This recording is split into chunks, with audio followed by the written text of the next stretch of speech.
Marc Thiessen, Fox News contributor, former White House speechwriter, and columnist for the Washington Post, is here. Marc, terrific to see you.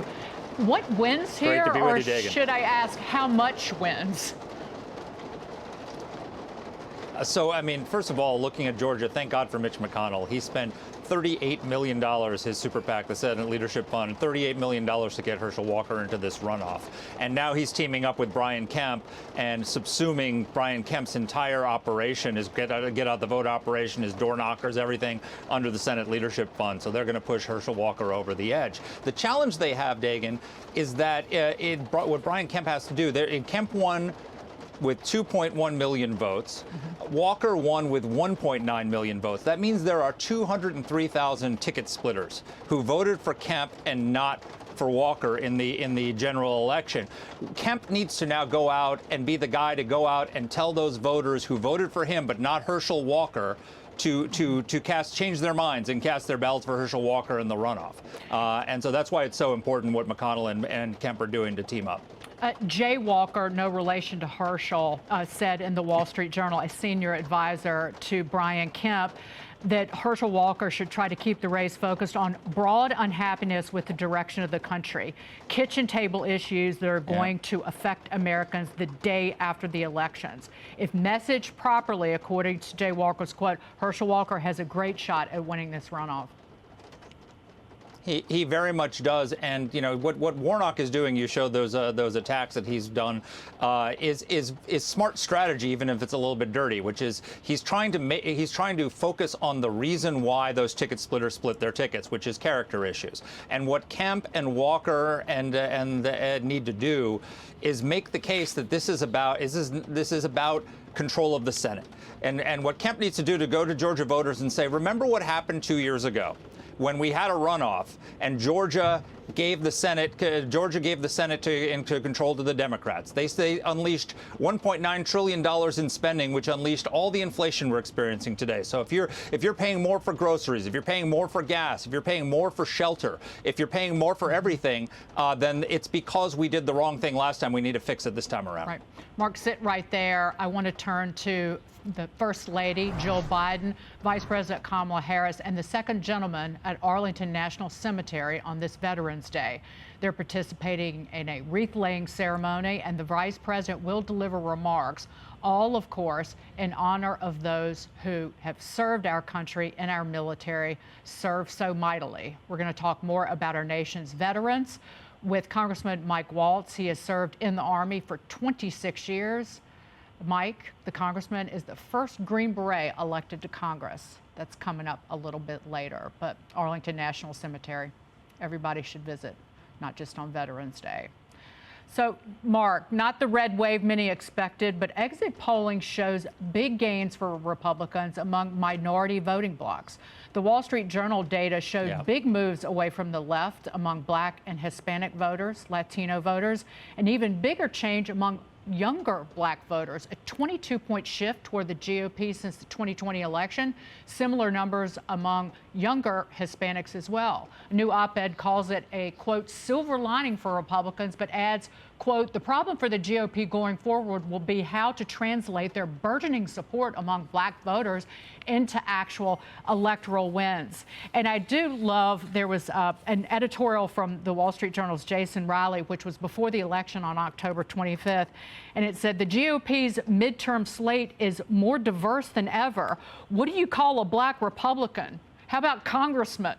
And I pointed just John James of Michigan and Wesley Hunt of Texas. They both went to West Point, both graduates of West Point, and both of them won. Yep, absolutely. And not just Blacks and Hispanics, but women. So, you know, one of the things we were told was that abortion was going to kill the Republicans because women were upset about it and we're not going to vote and we're going to stick with the Democrats, especially suburban women. But the Fox News voter analysis shows that there was a 10-point shift of women to Republicans in this election.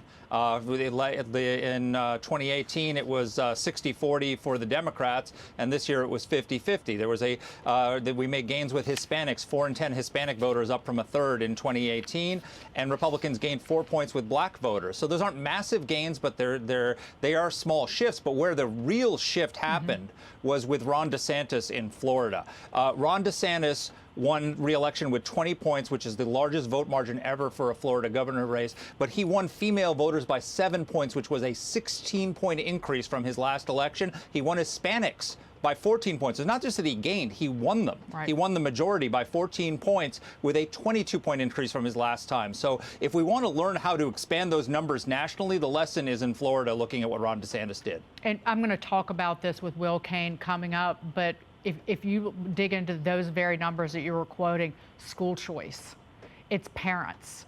And it's across demographic groups. It's across racial boundaries. It's just giving parents the best education possible and putting them in charge of their children's lives and education, not the teachers' unions. I digress. So let's talk about Arizona and Nevada, even California. So which party controls our country's legislative branch? We still don't know, and we're likely still be in the dark until next week. Vote counting in Arizona and Nevada still underway. Critics calling out this holdup. This is insanity, and it's not okay. Now, 5 weeks after Florida suffered a devastating Cat 4 hurricane, and we're still praying for our friends in Southwest Florida, the state managed, there was so much damage, but the state managed to count all 7.5 million ballots, as Marco Rubio said, in 5 hours. The Washington Examiner editorial board says states should learn from Florida and that they, quote, don't need weeks to count votes. The Wall Street Journal's editorial board with a similar statement. It takes too long to count votes thanks to late mail ballots. Mark, if it's possible, Nevada is worse than Arizona. Nevada, the ballots don't have to be there by Election Day. They can be postmarked November 8th, and they can arrive as late as tomorrow. So, when there was this surge in early ballots and mail-in ballots in 2020, after that, Republicans across the country, I think in 21 different states, passed election integrity laws to normalize this process. And the Democrats, vilified them, called it Jim Crow 2.0, and said it was racist and segregationist and voter suppression. Well, first of all, in Georgia, we know it wasn't voter suppression because they had record early voting turnout, and black vote went up from 27% to 29%. So much for voter suppression. But these weren't just voter integrity laws. They were voting efficiency laws. And you haven't, in those states that passed those laws, you haven't seen these problems. It's the states that didn't do them where you're having difficulty. And so, I think that the Democrats owe Republicans not an apology, not just for calling them racist and segregationists, but also because their resistance to this voting efficiency is the reason why we don't have answers. And I think if Florida can do it after the worst hurricane since 1935 and count those ballots in 5 hours, there's no reason why Arizona and Nevada can't do the same. Early ballot retrieval, they got to be there by Election Day. It seems so simple. But leave it to California. California is even worse than Nevada. The California ballots only have to be postmarked by Election Day, and they can show up a week late.